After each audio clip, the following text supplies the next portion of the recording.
My fiancée said, "Don't expect me to take your last name. It sounds lower class." I said, "I respect that." Then I gave my last name to someone who wanted it. Her mother's confused call about the wedding invitation with a different bride. I never thought a single sentence could crack an entire future open, but it did. Right there at her parents' dining table, linen place mats, a crystal pitcher sweating onto polished wood. The kind of room where everything looks curated and intentional, including the silence that followed what she said. I'm 34, am American, born and raised in Ohio. Last name Kowalski, Polish. Not pretty, not sleek, but solid. My grandfather came over in the 50s through Ellis Island with nothing but a suitcase and a folded address. Worked steel mills until his hands permanently shook. My dad took that name and built a small electrical contracting business. Honest work. Long days, paid taxes. Put me through college without loans. That name bought my childhood home, my first bike, my education. So when Emily, my fiancée of 8 months, girlfriend of 3 years, said, without even looking up from her phone, "Don't expect me to take your last name. It sounds lower class." Something in me went very quiet. Not angry yet, just observant, like a switch flipped, and I started watching instead of reacting. The context matters. We were finalizing wedding invitations, 5 months out. Everything booked. Venue, caterer, band, photographer. Her parents were footing most of the bill. They insisted. Her mom had hired a calligrapher, a very elegant older woman with silver hair and a soft voice who asked, "And the bride's married name?" And Emily said, "I'm keeping mine," still scrolling. And I said, "Oh, when did you decide that?"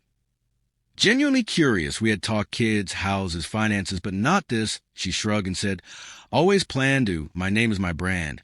She worked in marketing, had a big LinkedIn presence, spoke in buzzwords, saw herself as a future executive, and I nodded and said, "Okay," because people can choose their names. That part didn't bother me. What came next did. Her dad cleared his throat and said, "Honey, that's something couples usually talk about."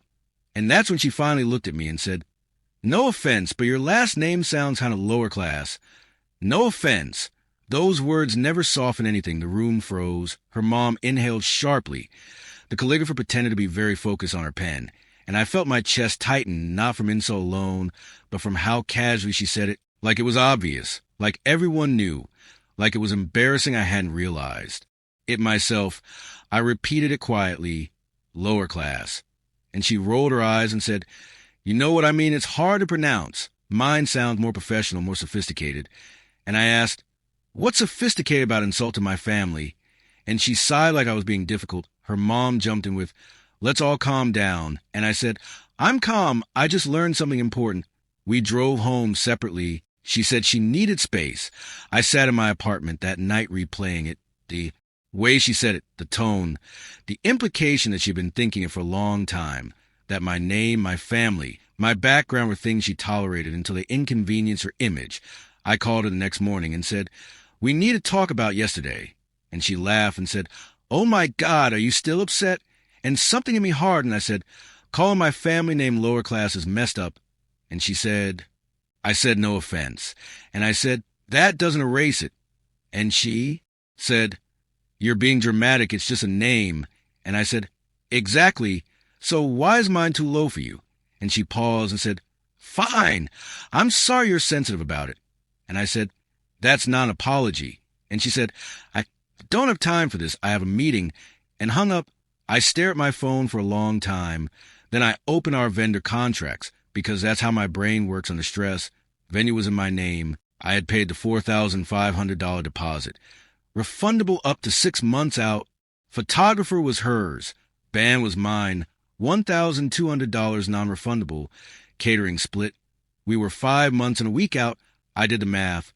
5 more days and I'd lose everything. And I realized something else. I didn't want to marry someone who thought my roots were something to erase. So I texted her, "I can't marry someone who looks down on my family. The wedding is canceled. I'll handle my vendors. You handle yours." Sent at 3:12 p.m. Her response came 4 minutes later. "What? Call me right now. This is insane. You're throwing away 3 years over nothing. My parents spent $40,000 on this wedding." I blocked her, not to be dramatic, but because I knew if I talked to her, I might start negotiating my own dignity. I called the venue, explained I needed to cancel for personal reasons. The coordinator was kind. Said I was just inside the window. Processed a refund. I lost the band deposit. Terms were clear. I emailed my half of the guest list. Wedding canceled. Personal reasons. Sorry for the inconvenience. It felt surreal, but also strangely clean. Like ripping off a bandage. The next few weeks were rough in the normal way. My sister brought takeout. My mom called daily. My dad said he was proud of me without saying why. Then about a month later, a friend invited me to a charity fundraiser at an animal rescue, open bar, silent auction. I almost didn't go, but I did, and I met Lauren. She was volunteering jeans, messy bun, laughing with the dogs. She asked about my name because she mispronounced it and wanted to get it right. We talked, exchanged numbers, started dating. It was easy in a way that surprised me. 2 months and she met my family. My mom showed her how to say Kowalski. My dad told the Ellis Island story, and she listened like it mattered. Said, "Your name has history. That's beautiful." 6 months after the breakup, I knew. I bought a ring, simple, proposed at the shelter during a volunteer shift. She was holding a puppy. She cried and said yes and said, "I'd be honored to take your name." We planned a small wedding, 50 people, community garden venue. Sent save the dates. 2 days later, my phone rang. Unknown number. It was Emily's mom, confused and angry, asking if it was true I was getting married to someone else. I said yes. She said, "How dare you after what you did to my daughter?" And I said, "I broke up with her." She said, "She's devastated." I said, "She called my family name lower class." She said, "It was a mistake. She was stressed." I said, "Still broken up." She said I owed Emily a conversation. I said I owed her nothing, hung up, and that's when it started escalating. Emily started texting from new numbers, accusing, insulting, driving past my place. I documented everything, sent screenshots to a friend who's a cop. He told me to keep records. 2 weeks before the wedding, she showed up at my parents' house. Refused to leave. Police were called. Trespassing report filed. Then she started calling vendors, pretending to be Lauren trying to cancel a wedding. The venue tipped me off, then the caterer, then the photographer. I filed for a restraining order.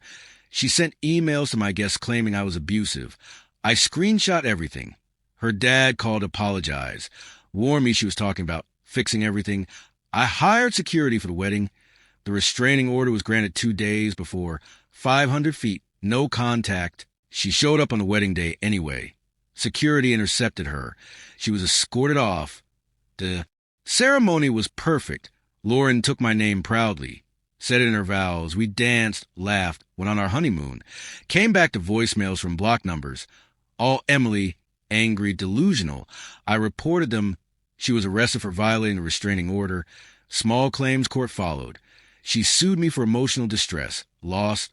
Then she crossed another line. Her false abuse emails damaged my reputation. My lawyer filed a defamation suit. Her lawyer tried to negotiate. We demanded a public apology and legal fees. She agreed. The apology was posted on her LinkedIn, pinned for 30 days, admitting she lied. Her professional brand took a hit. She lost clients. Life moved on. We got a dog. Painted our apartment. Found peace. Months later, she tried again. New LinkedIn account. Therapy language. Asking for closure, I declined. She insulted my wife, called her beneath us, and there it was, the same contempt. I blocked her, documented it. Her mom showed up at my office demanding I give her daughter another chance. Security escorted her out. My boss banned her from the building. At home that night, Lauren and I cooked dinner. The dog snored on the couch. Normal life. That's the thing about entitlement. It doesn't disappear, it just waits. Tries new costumes. My ex thought she was too good for my name. Now that name is on our mailbox, our bank account, our dog's vet records. Lauren is pregnant, due in May. We're naming the baby after my grandfather, the man who carried that lower class name across an ocean. I'm not ashamed of where I came from. I'm proud. And I'm building a future with someone who sees value where others saw inconvenience. Sometimes the best ending isn't loud. It's quiet happiness. It's choosing respect over ego, love over image, and letting people who couldn't see your worth watch on the outside as you live a life they thought they were better than. I chose someone who valued me. She chose her ego. We both got what we chose. The difference is I'm happy with mine.